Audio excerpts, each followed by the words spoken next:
Hello friends, मैं doctor Deepika Mundada, physician from Nashik, आज आपका स्वागत करती हूँ। बहुत सारे पेशेंट मेरे पास सवाल लेके आते हैं, मैडम हम तो इतना डाइट कंट्रोल कर रहे हैं फिर भी हमारा वेट लॉस नहीं हो रहा है। हम रेगुलर वॉकिंग भी 5 किलोमीटर्स करते हैं और वेट लॉस नहीं हो रहा है, तो हमने क्या करना चाहिए? चलिए जान लेते हैं छोटी छोटी ट्रिक्स आपके लिए। सबसे पहले आप एक कार को इमेजिन करिए। अगर आपको कार में से पेट्रोल कम करना है तो आप क्या क्या करेंगे? एक नंबर तो आप कार में पेट्रोल कम डलवाएंगे। दूसरा नंबर आप ये करेंगे कि आप कार को ज़्यादा चलाएंगे। और तीसरा नंबर आप ये करेंगे कि कार का इंजन या मॉडल बदल लेंगे। तो मैं आपको बोलना चाहूँगी, शरीर में से वज़न कम करने के लिए आपको अपना कैलोरीज इंटेक कम करना है और उसका टाइप भी बदलना है। सबसे पहले खाने की बात हुई। दूसरी बात हुई आपका एक्सरसाइज पैटर्न आपको करेक्ट करना है। तीसरी बहुत इंपॉर्टेंट बात है कि आपका मेटाबॉलिक रेट और आपका इंजन को दुरुस्त करना है। इंजन दुरुस्ती का काम डॉक्टर्स करते हैं, लेकिन हाँ, डाइट और एक्सरसाइज में दुरुस्ती की हम लोग सलाह देते हैं।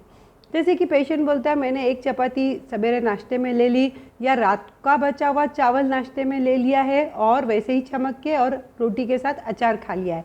तो ये पैटर्न मैं बहुत सारे पेशेंट के मुंह से सुनती हूँ कि ठंडी रोटी और अचार खाया है या गर्म रोटी और सब्जी खा ली है खाने में। इसमें प्रोटीन का अंश बिल्कुल भी नहीं है। तो मैं बार बार ये बोलना चाहती हूँ कि आज की लाइफस्टाइल में आपको प्रोटीन के अलावा कार्बोहाइड्रेट कम ही करना पड़ेगा और प्रोटीन को बढ़ाना पड़ेगा। कार्बोहाइड्रेट कब ज़्यादा अच्छा रहेगा आपके लिए? आप फिज़िकली बहुत एक्टिव हैं, आप बहुत रनिंग कर रहे हैं, आप जिम भी जा रहे हैं, रनिंग करने का या आपका एक काम ही बहुत ज़्यादा दौड़ भाग का है तो। लेकिन अगर आप एक हाउसवाइफ है तो ये काम बहुत सीडेंटरी से माइल्ड वर्क वाला होता है। इसमें आपको रोटी और चावल का रिस्ट्रिक्शन करना ही पड़ेगा।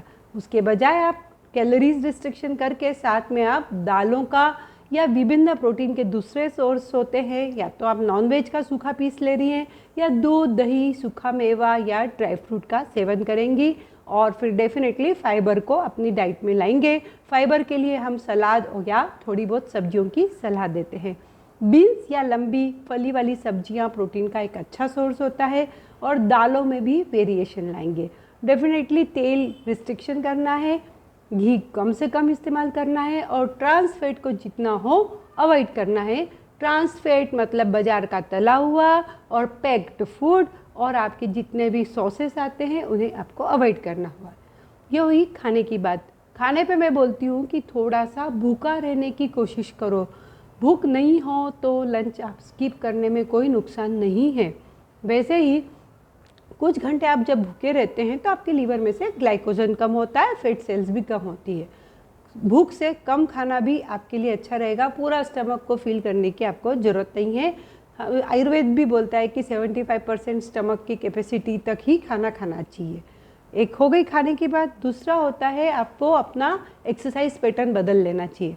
अगर आप 5 किलोमीटर डेली वॉक कर रहे हैं तो आपकी बॉडी को इतने काम की आदत हो गई है, तो मैं चाहूँगी कि एक तो एक्सरसाइज पैटर्न में बदलाव लाए।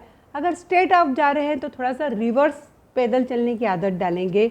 और एक बहुत इंपॉर्टेंट चीज़ होती है वो है रेजिस्टेंट ट्रेनिंग, मतलब बॉडी वेट वाले जो एक्सरसाइज है उससे वेट लॉस में बहुत मदद मिलती है, क्योंकि आपका मेटाबॉलिक रेट बढ़ जाता है।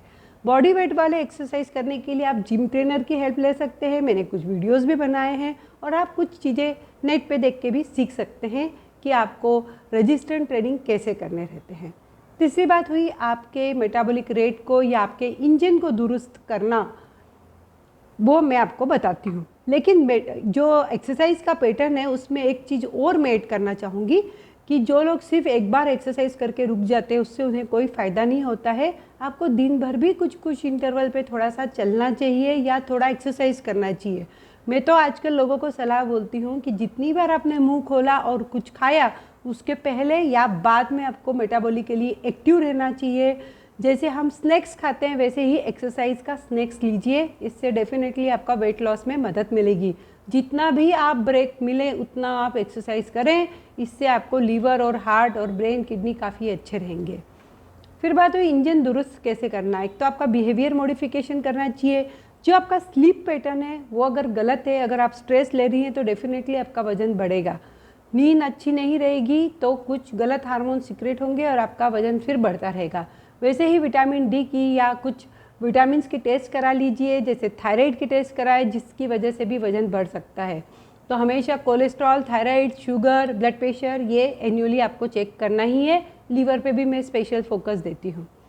इंजन दुरुस्त करने के लिए जैसे अब अगर आप खा रहे हैं तो कुछ प्रोटीन्स खाने से देखा गया है कि आपका मेटाबॉलिक रेट बढ़ जाता है, या फिर यदि आप हर थोड़ी देर में एक्सरसाइज जैसे कर रहे हो तो उसमें मेटाबॉलिक रेट बढ़ जाता है। कुछ टेस्टी फूड है उसके आने के पहले आप पानी पी लीजिए या सैलेड खा लीजिए। अवॉइड कीजिए कि आप मंचिंग न करें। इसे हम बिहेवियर मॉडिफिकेशन में लाते हैं और जितना आप ये कर लेंगे उतना आपके लिए फ़ायदे में रहेगा। Thank you so much.